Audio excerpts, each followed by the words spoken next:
দুর্বল করকাঠামো, কাঁচামাল আমদানিতে থাকা উচ্চ শুল্ক ও সঠিক নীতির অভাবে প্রত্যাশিত মাত্রায় বিস্তৃত হতে পারছে না খেলনা শিল্প। ঢাকা চেম্বার আয়োজিত এ নিয়ে সেমিনারে বক্তারা বলেন, বিশ্ববাজারে রপ্তানি ব্যাপক সম্ভাবনা থাকলেও পিছিয়ে বাংলাদেশ। এজন্য বিদেশি বিনিয়োগের পাশাপাশি দূতাবাসগুলোকে সক্রিয় হওয়ার আহ্বান জানানো হয়। দেশে প্রতিবছর খেলনার বাজার বড় হলেও এখনও বেশিরভাগই মেটাতে হয় আমদানি করে। বিপরীতে বিপুল সম্ভাবনার পরও রপ্তানি বাজারে কাঙ্ক্ষিত গতিতে এগোতে পারছেন না ব্যবসায়ীরা। তাদের হিসেবে ২০২২-২৩ অর্থবছরে যা ছিল মাত্র $8.25 কোটি, অথচ এই পণ্যের বিশ্ববাজার $300 বিলিয়ন। ঢাকা চেম্বার আয়োজিত সেমিনারে বক্তারা বলেন, কাঁচামাল আমদানিতে উচ্চ শুল্ক, জটিল করনীতি ও অবকাঠামো সমস্যার কারণে বিস্তৃত হতে পারছে না এই শিল্প। অনেক পলিসি সাপোর্ট বা কিছু পেতে আমরা অনেক সময় লাগে, or we just do not qualify.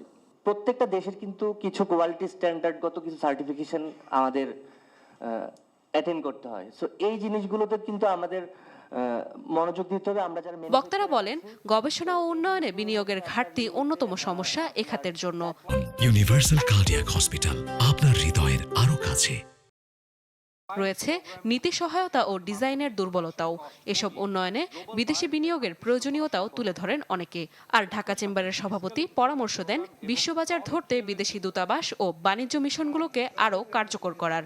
International buyers office এবং অ্যাক্রিডিটেড টেস্টিং ফ্যাসিলিটিস এর অভাবের কারণে প্রোডাকশন কস্ট বৃদ্ধি পাচ্ছে এবং মার্কেট অ্যাক্সেস সীমিত হচ্ছে।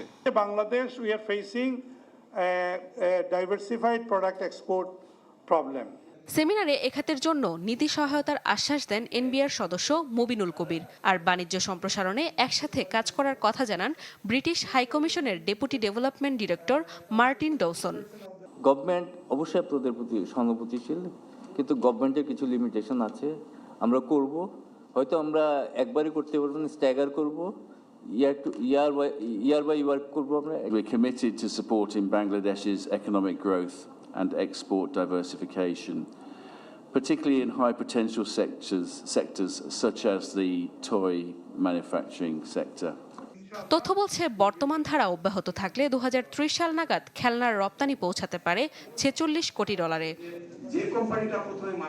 নাদিয়া ইসলাম তুলি, চ্যানেল 24, ঢাকা।